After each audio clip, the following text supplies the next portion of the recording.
अध्याय 31। मुक्तिदान। सन्यासी विरजयानंद, बालाराम मानकर, नूलकर, मेघा और बाबा के सम्मुख बाघ की मुक्त। इस अध्याय में हेमाडपंत बाबा के सामने कुछ भक्तों की मृत्यु तथा बाघ के प्राणत्याग की कथा का वर्णन करते हैं। प्रारंभ। मृत्यु के समय जो अंतिम इच्छा या भावना होती है वही भवितव्यता का निर्माण करती है।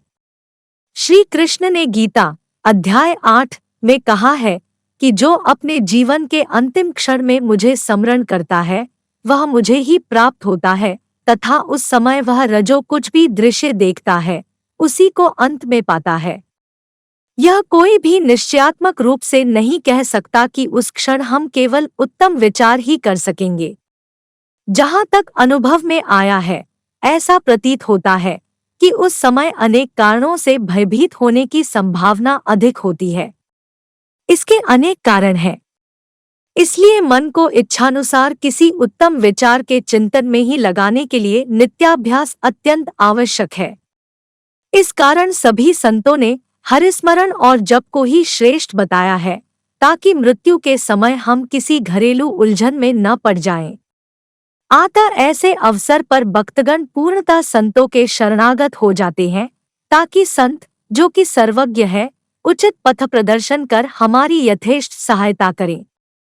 इसी प्रकार के कुछ उदाहरण नीचे दिए जाते हैं। 1. विजयानंद। एक मद्रसी सन्यासी विजयानंद मानसरोवर की यात्रा करने निकले। मार्ग में वे बाबा की कीर्ति सुनकर शिरडी आए जहां उनकी भेंट हरिद्वार के सोमदेव जी स्वामी से हुई और इनसे उन्होंने मानसरोवर की यात्रा के संबंध में पूछताछ की। स्वामी जी ने उन्हें बताया कि गंगोत्री से मानसरोवर 500 मील उत्तर की ओर है तथा मार्ग में जो कष्ट होते हैं उनका भी उल्लेख किया जैसे कि बर्फ की अधिकता, 50 कोस तक भाषा में भिन्नता तथा भूटानवासियों के संशयी स्वभाव जो यात्रियों को अधिक कष्ट पहुंचाया करते हैं। यह सब सुनकर सन्यासी का चित्त उदास हो गया और उसने यात्रा करने का विचार त्याग कर मस्जिद में जाकर बाबा के श्री चरणों का स्पर्श किया। बाबा क्रोधित होकर कहने लगे, इस निकम्मे सन्यासी को निकालो यहाँ से, इसका संग करना व्यर्थ है। सन्यासी बाबा के स्वभाव से पूर्ण अपरिचित था। उसे बड़ी निराशा हुई, परंतु वहां जो कुछ भी गतिविधियां चल रही थी उन्हें वह बैठे बैठे ही देखता रहा। प्रातःकाल का दरबार लोगों से ठसाठस भरा हुआ था और बाबा को यथाविधि अभिषेक कराया जा रहा था। कोई पाद प्रक्षालन कर रहा था तो कोई चरणों को छूकर तथा कोई तीर्थ स्पर्श से अपने नेत्र सफल कर रहा था। कुछ लोग उन्हें चंदन का लेप लगाए थे तो कोई उनके शरीर में इत्र ही मल रहा था। जाति पाति का भेदभाव भुलाकर सब भक्त यह कार्य कर रहे थे। यद्यपि बाबा उस पर क्रोधित हो गए थे तो भी सन्यासी के हृदय में उनके प्रति बड़ा प्रेम उत्पन्न हो गया था। उसे यह स्थान छोड़ने की इच्छा ही न होती थी। 2 दिन के पश्चात ही मद्रास से पत्र आया कि उसकी माँ की स्थिति अत्यंत चिंताजनक है, जिसे पढ़कर उसे बड़ी निराशा हुई और वह अपनी माँ के दर्शन की इच्छा करने लगा, परंतु बाबा की आज्ञा के बिना वह शिरडी से जा ही कैसे सकता था।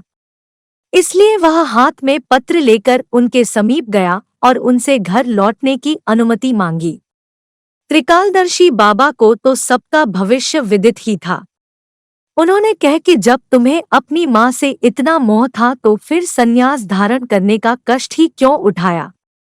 ममता या मोह भगवा वस्त्रधारियों को क्या शोभा देता है।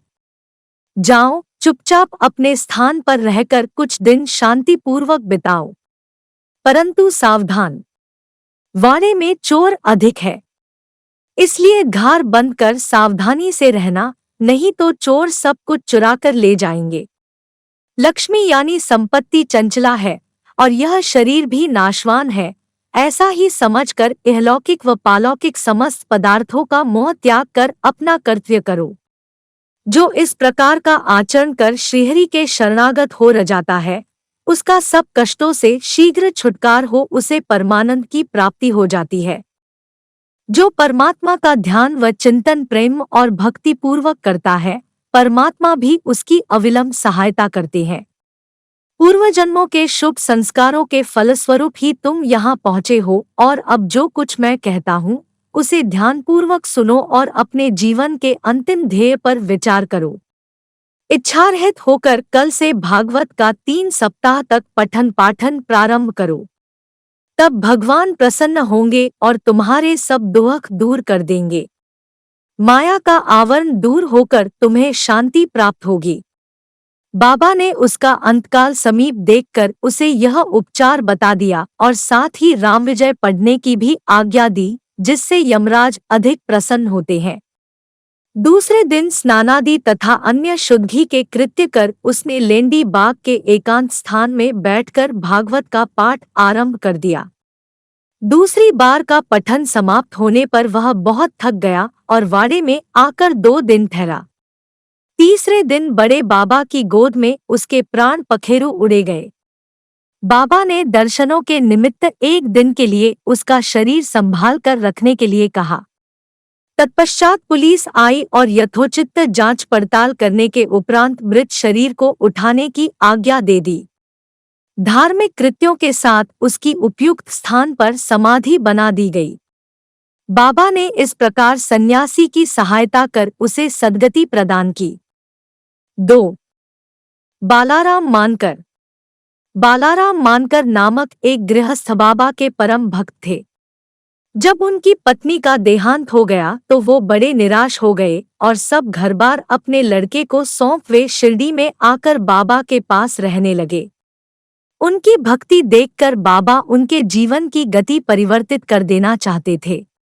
इसीलिए उन्होंने उन्हें 12 रुपए देकर मच्छिंद्रगढ़, जिला सातार में जाकर रहने को कहा। मानकर की इच्छा उनका सानिध्य छोड़कर अन्यत्र कहीं जाने की न थी, परंतु बाबा ने उन्हें समझाया कि तुम्हारे कल्याणार्थ ही मैं यह उत्तम उपाय तुम्हें बतलता रहा हूँ। इसीलिए वहां जाकर दिन में 3 बार प्रभु का ध्यान करो। बाबा के शब्दों में विश्वास कर वह मच्छिंद्रगढ़ चाल गया और वहां के मनोहर दृश्यों, शीतल जल तथा उत्तम पवन और समीपस्थ दृश्यों को देखकर उसके चित्त को बड़ी प्रसन्नता हुई। बाबा धारा बतलाई विधि से उसने प्रभु का ध्यान करना प्रारंभ कर दिया और कुछ दिनों पश्चात ही उसे दर्शन प्राप्त हो गया। बहुधा भक्तों को समाधि या तुरीयावस्था में ही दर्शन होते हैं, परंतु मानकर जब तुरीयावस्था से प्राकृतावस्था में आया तभी उसे दर्शन हुए। दर्शन होने के पश्चात मानकर ने बाबा से अपने को वहां भेजने का कारण पूछा। बाबा ने कहा कि शिरडी में तुम्हारे मन में नाना प्रकार के संकल्प विकल्प उठने लगे थे।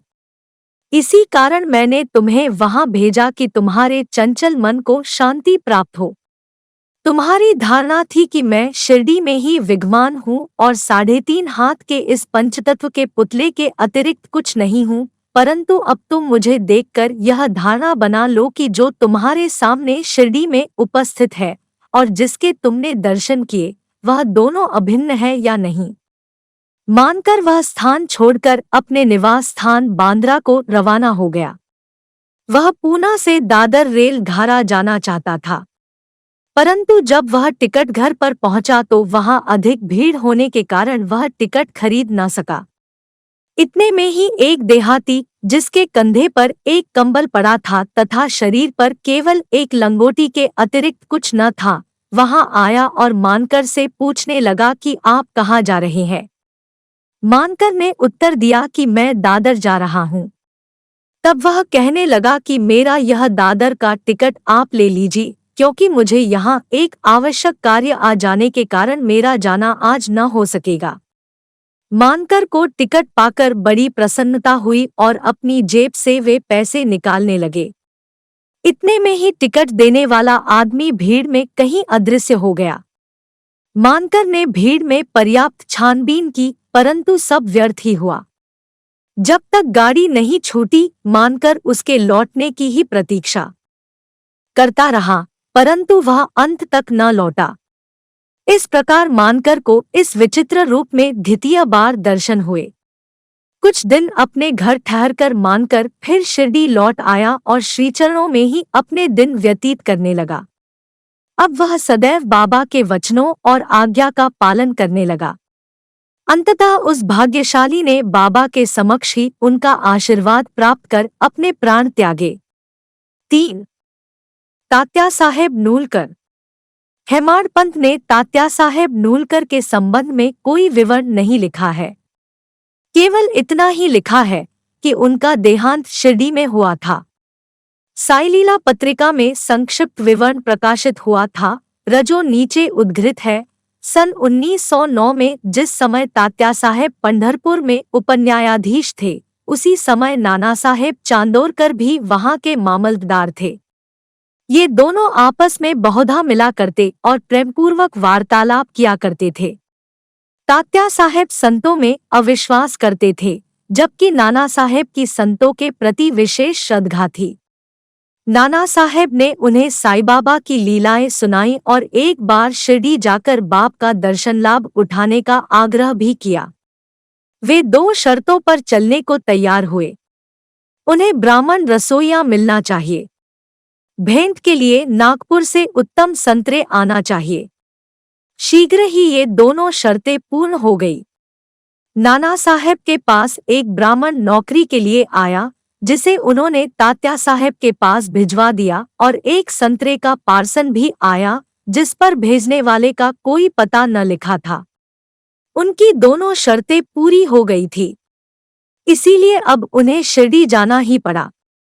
पहले तो बाबा उन पर क्रोधित हुए, परंतु जब धीरे धीरे तात्या साहेब को विश्वास हो गया कि वे सचमुच ही ईश्वरावतार है, तो वे बाबा से प्रभावित हो गए और फिर जीवन पर्यंत वहीं रहे। जब उनका अंतकाल समीप आया तो उन्हें पवित्र धार्मिक पाठ सुनाया गया और अंतिम क्षणों में उन्हें बाबा का पद तीर्थ भी दिया गया। उनकी मृत्यु का समाचार सुनकर बाबा बोल उठे, अरे तात्या तो आगे चला गया, अब उसका पुनः जन्म नहीं होगा। 4. मेघा। 28वें अध्याय में मेघा की कथा का वर्णन किया जा चुका है। जब मेघा का देहांत हुआ तो सब ग्रामवासी उनकी अर्थी के साथ चले और बाबा भी उनके साथ सम्मिलित हुए तथा उन्होंने उसके मृत शरीर पर फूल बरसाए। दाह संस्कार होने के पश्चात बाबा की आंखों से आंसू गिरने लगे। एक साधारण मनुष्य के समान उनका भी हृदय दोहक से विदीर्ण हो गया। उनके शरीर को फूलों से ढंककर एक निकट संबंधी के सदृश रोते पीटते वे मस्जिद को लौटे। सद्गति प्रदान करते हुए अनेक संत देखने में आए हैं, परंतु बाबा की महानता अद्वितीय ही है। यहाँ तक कि बाघ सरीखा एक हिंसक पशु भी अपनी रक्षा के लिए बाबा की शरण में आया, जिसका वृतांत नीचे लिखा है। 5. बाघ की मुक्ति। बाबा के समाधिस्थ होने के 7 दिन पूर्व शिरडी में एक विचित्र घटना घटी। मस्जिद के सामने एक बैलगाड़ी आकर रुकी, जिस पर एक बाघ जंजीरों से बंधा हुआ था। उसका भयानक मुख गाड़ी के पीछे की ओर था। वह किसी अज्ञात पीड़ा या दर्द से दुखी था। उसके पालक 3 दरवेश थे, जो एक गांव से दूसरे गांव में जाकर उसके नित्य प्रदर्शन करते और इस प्रकार यथेष्ट द्रव्य संचय करते थे, और यही उनके जीविकोपार्जन का एक साधन था। उन्होंने उसकी चिकित्सा के सभी प्रयत्न किए, परंतु सब कुछ व्यर्थ हुआ। कहीं से बाबा की कीर्ति भी उनके कानों में पड़ गई और वे बाघ को लेकर साईं दरबार में आए। हाथों से जंजीरें पकड़कर उन्होंने बाघ को मस्जिद के दरवाजे पर खड़ा कर दिया। वह स्वभावतः ही भयानक था, पर रुग्ण होने के कारण वह बेचैन था। लोग भय और आश्चर्य के साथ उसकी ओर देखने लगे। दरवेश अंदर आए और बाबा को सब हाल बताकर उनकी आज्ञा लेकर वे बाघ को उनके सामने लाए। जैसे ही वह सीढ़ियों के समीप पहुंचा, वैसे ही बाबा के तेजपूर्ण स्वरूप का दर्शन कर एक बार पीछे हट गया और अपनी गर्दन नीचे झुका दी। जब दोनों की दृष्टि आपस में एक हुई तो बाघ सीढ़ी पर चढ़ गया और प्रेमपूर्ण दृष्टि से बाबा की ओर निहारने लगा। उसने अपनी पूंछ हिलाकर 3 बार जमीन पर पटकी और फिर तत्क्षण ही अपने प्राण त्याग दिए। उसे मृत देखकर दरवेशी बड़े निराश और दुखी हुए। तत्पश्चात जब उन्हें बोध हुआ तो उन्होंने सोचा कि प्राणी रोगग्रस्त थी ही और उसकी मृत्यु भी सन्निकट ही थी। चलो, उसके लिए अच्छा ही हुआ कि बाबा सरीखे महान संत के चरणों में उसे सद्गति प्राप्त हो गई। वह दरवेशियों का ऋणी था और जब वह ऋण चुक गया तो वह स्वतंत्र हो गया और जीवन के अंत में उसे साईं चरणों में सद्गति प्राप्त हुई। जब कोई प्राणी संतों के चरणों पर अपना मस्तक रखकर प्राण त्याग दे तो उसकी मुक्ति हो जाती है। पूर्व जन्मों के शुभ संस्कारों के अभाव में ऐसा सुखद अंत प्राप्त होना कैसे संभव है। श्री सद्गुरु साईनाथार्पणमस्तु। शुभम भवतु।